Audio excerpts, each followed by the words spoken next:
मंडळी, तेलाचा एकही थेंब न वापरता जेवण कसे बनवायचे याचा भाग 3चा व्हिडिओ मी तुमच्यासाठी घेऊन आलेली आहे। आजचा जो मेनू आहे तो अगदी साधा सिंपल आहे। छान अशी मी भाकरी केलेली आहे आणि चना चटपटा सुद्धा आहे आणि मेथीचे ताकातील मुटकुळे मी बनवलेले आहे।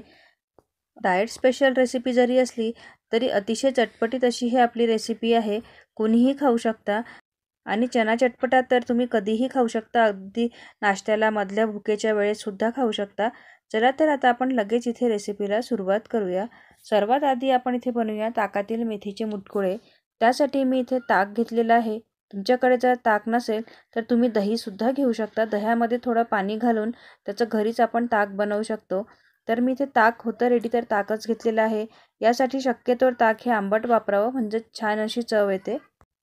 या ताकामध्ये मी अगदी थोडी चिमूटभर हळद घालून घेते आहे, चवीपुरतं मीठ टाकून घेते आहे आणि अगदी थोडा अर्धा चमचा मी इथे बेसन घालून टाकून घेतलेला आहे आणि हे छान असं इथे विस्कने मी मिक्स करून घ्यायचं आहे। ताक जे आहे ते फोडणी दिल्यानंतर फाटू नये यासाठी आपल्याला यात अगदी 1 चमचाच एवढे बेसन आपल्याला टाकायचे आहे। त्यानंतर यासाठी लागणारं वाटण बनवून घेते आहे। 3 ते 4 हिरव्या मिरच्या घेतलेल्या आहे। अगदी हिरव्या मिरच्या मी इथे चवीनुसार घ्यायच्या। त्यानंतर इथे 5 ते 6 इथे लसूण पाकळ्या घेतलेल्या आहे आणि थोडा इथे कढीपत्ता सुद्धा घेतलेला आहे। हे छान असं मिक्सरमध्ये बारीक करून झालेलं आहे आणि आता तयारी करायची आहे ती म्हणजे फोडणीची। कढई छान तापत ठेवलेली आहे। कढई गरम झाली की त्यात मी थोडा 2-3 लवंग आणि 5 ते 6 इथे काळी मिरी टाकून घेतलेली आहे। त्यानंतर जिरं आणि मोहरी सुद्धा टाकून घेतलेली आहे। हे साहित्य बिना तेलाचंच आपल्याला भाजून घ्यायचं आहे आणि छान असं तळतळायला लागलं की जी मिक्सरला आपण पेस्ट बनवून घेतली होती ती यात टाकून मिक्स करून घ्यायची आहे। बिना तेलावर सुद्धा मिरची छान अशी भाजली जाते। मिरची आणि लसूण व्यवस्थित भाजून घ्यायचं आहे आपल्याला। मी यात चिमूटभर हिंग सुद्धा टाकून घेतलेला आहे। मी मागच्या 2 व्हिडिओमध्ये सुद्धा सांगितलेलं आहे की आपण जेवण जे आहे हे बिना तेलाचं बनवत असलं तरी आपल्याला टेस्ट जी आहे ही कुठेही कमी जास्त करायची नाही आहे। त्यामुळे आपण जे नॉर्मली सर्व पदार्थ घालतो ते अगदी व्यवस्थित टाकून घ्यायचे, म्हणजे पदार्थाची चव आपली जशीची तशीच राहते। सर्व साहित्य छान असं परतून झालं की त्यामध्ये मी आपण जे ताक मिक्स करून घेतलेलं होतं ते ताक सुद्धा टाकून घेतलेलं आहे। कढीला इथे छान अशी एक उकळी येईपर्यंत आपण मेथीचे मुटकुळे बनवून घेऊया। त्यासाठी मेथी जी आहे ती अगदी स्वच्छ धुवून बारीक अशी कापून घेतली होती। त्यात थोडी हळद, हिरवी मिरचीची पेस्ट, चवीपुरतं मीठ आणि थोडं 2 चमचे मी इथे बेसन टाकून घेतलेलं आहे, चणा डाळीचं पीठ टाकून घेतलेलं आहे आणि हे जे आहे याला पाणी न टाकताच मेथी अगदी हाताने चुरून चुरून व्यवस्थित आपल्याला हे पीठ मळून घ्यायचं आहे। मेथीला सुद्धा पाणी सुटते, त्यामुळे याला वरून पाणी घालायची शक्यतोवर गरज लागत नाही। अगदी चुरून आपल्याला ह्याचा गोळा बनवून घ्यायचा आहे। बघा, याचा गोळा असा छान असा झालेला आहे। मला अजिबातही याला वरून पाणी लावायची गरज लागलेली नाही आहे। ताटाला जे आपला चिटकलेलं आहे ते मी ते छान असं चमच्याने खरडून घेते आहे। मेथीचा गोळा बनवताना शक्यतोवर पाण्याचा वापर करायचा नाही। मेथी जेवढी असेल त्या अंदाजानुसार किंवा त्यामध्ये जेवढं पचेल तेवढंच बेसन घालून आपल्याला असा घट्टसर गोळा इथे भिजवून घ्यायचा आहे। याची कन्सिस्टन्सी बघू शकता, आपल्याला फार पातळ करायची नाही आहे। थोडा हे जो डो आहे तो थोडा कडकच भिजवायचा आहे। तुम्ही मुटकुळे जे आहे ते कुठल्याही आकारात बनवू शकता। गोल करायचे असेल तर गोल सुद्धा करू शकता किंवा लांबोळे करायचे असेल तुम्ही कसाही आकार देऊ शकता। तर कढीला छान उकळी आल्यानंतरच आपल्याला त्यात मुटकुळे टाकून घ्यायचे आहेत। कढीला मस्त अशी उकळी फुटलेली आहे, त्यात आता हे मुटकुळे टाकून घ्यायचे आहे। शक्यतोवर मुटकुळे हे थंड कढीमध्ये टाकायचे नाही, नाहीतर ते फुटण्याची शक्यता जास्त असते।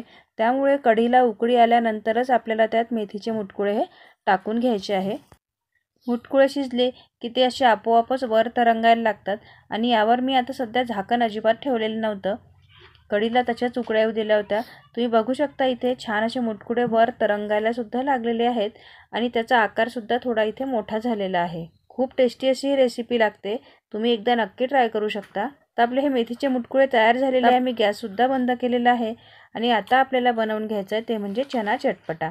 त्यासाठी मी ते चणे जे आहेत रात्रभर भिजवून छान असे कुकरला वाफवून घेतलेले आहे, अगदी सॉफ्ट झालेले आहेत। मी यात हिरवा पातीचा कांदा टाकून घेतलेला आहे मस्त, त्यानंतर कोथिंबीर टाकलेली आहे, ही टाकते चिंच गुळाची चटणी टाकून घेतलेली आहे। हा जो चना चटपटा आहे हा तुम्ही जेवणासोबतच खाल्ला पाहिजे असं काहीही हरकत नाही आहे। तुम्ही मस्त मधल्या वेळेस मधल्या भुकेला किंवा नाश्त्याच्या वेळेस, संध्याकाळच्या वेळी कधीही खाऊ शकता। त्यानंतर हिरवी चटणी होती पुदिन्याची, ती टाकून घेतलेली आहे. चाट मसाला टाकलेला आहे, लाल तिखट, धने पावडर, छान जिरं पावडर आणि माझ्या आवडीचे मी त्यात डाळिंबाचे दाणेसुद्धा घालून घेतलेले आहे. तुम्हाला जर डाळिंबाचे दाणे आवडत नसेल तर नाही घातले तरीही चालेल. आणि सर्व साहित्य छान असं मिक्स करून घ्यायचं. खूप अप्रतिम असं लागतं चना चटपटा. जेवताना प्रोटीनची कमतरता भरून काढण्यासाठी मी आज इथे चना चटपटासुद्धा करून घेतलेला आहे. तर आता आपण जेवणासाठी एका बाउलमध्ये काढून घेऊया. चना चटपटा तुम्ही भेळ म्हणून सुद्धा खाऊ शकता, पण आजची रेसिपी ही डाएट स्पेशल रेसिपी असल्यामुळे यामध्ये मी कुठली बारीक शेव किंवा चिवडा असा टाकून घेतलेला नाही आहे. त्यानंतर आजचा आपला डाएट स्पेशल मेनू म्हणजे ज्वारीची भाकरी. तर मी अगदी साध्या पद्धतीने इथे ज्वारीची भाकरी करून घेतलेली आहे. तुम्ही बाजरीची भाकरीसुद्धा करू शकता किंवा तुम्हाला जर फुलका आवडत असेल तर फुलकासुद्धा करू शकता. पण मुटकुळ्यासोबत भाकरी ही खूप छान कॉम्बिनेशन आहे, त्यामुळे शक्य असल्यास भाकरीसोबतच ट्राय करा मुटकुळे. तर मी ते भाकरीसुद्धा शेकून घेते आहे. तर हा होता आपला आजचा अगदी साधा सिंपल मेनू.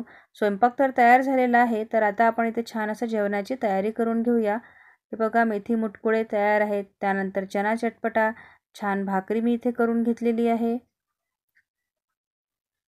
आणि इथे आहे आपला काकडी गाजरचा सलाद. तर तुम्हाला आजचा व्हिडिओ कसा वाटला हे मला कमेंट करून सांगायला अजिबात विसरू नका. व्हिडिओ जर आवडला असेल तर चॅनलला सबस्क्राईब करा आणि व्हिडिओला लाईक करायला सुद्धा विसरू नका. आणि हो, तुम्ही जर माझ्या या आधीच्या 2 अगदी बिना तेलाच्या रेसिपीज बघितल्या नसतील तर ते व्हिडिओसुद्धा तुम्ही चॅनलवर जाऊन बघू शकता. चला तर मग भेटूया माझ्या अशाच पुढच्या एका बिना तेलाच्या जेवणाची रेसिपी. मी छान अशी थाळी तुमच्यासाठी घेऊन येणार आहे, त्यामुळे चॅनलला सोडून कुठेही जाऊ नका. भेटूया पुढच्या व्हिडिओ